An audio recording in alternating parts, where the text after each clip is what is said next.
Perhaps the total tax burden from the state should stay about the same, but you might shift it around some, or like all the candidates, 30 seconds. Is Virginia at about the right tax burden overall? And we just need to shift around who's paying the tax and what for, or should taxes go up overall? Or should they be lower? Who's the question? The overall tax burden in Virginia, is it right? Should it be increased or decreased for some? You should answer this question. Oh, what order? We'll go in the same order we just took the first question in. So your first. So before we raise taxes too substantially, let's all remember that we're losing $5 million a day with lack of Medicare expansion. I mean, that's more than $1 billion just sitting there in federal funds that we pay for twice. We pay for the Affordable Care Act.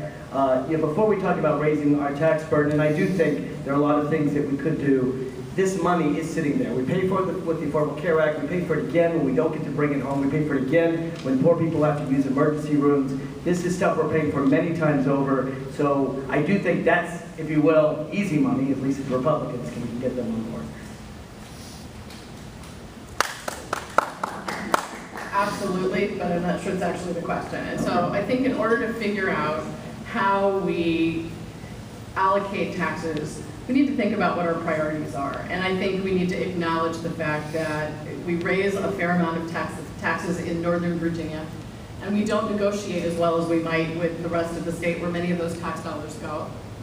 I think there are things that we can do to address the variance in terms of priorities, and I think we have to learn to negotiate with our colleagues. As much as we want to fight for things that we care about, we're going to have to do a better job of sitting down and finding ways to negotiate with the colleagues in the rest of the state. We need to know what we need, and I actually am not averse to some of the tax changes I already proposed.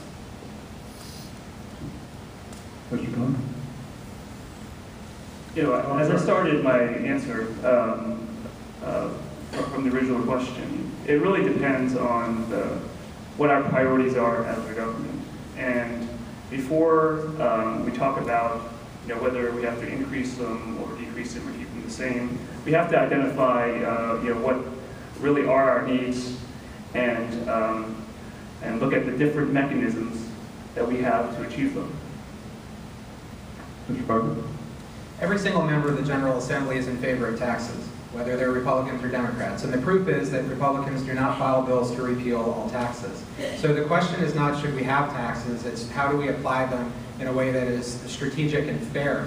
And so I do think that we have to raise the overall yield from taxes, but that doesn't mean raising taxes on each individual person. For example, a progressive income tax would tend to have the effect of raising taxes on people who make a lot of money and not on people who don't. Mr. Altenberg?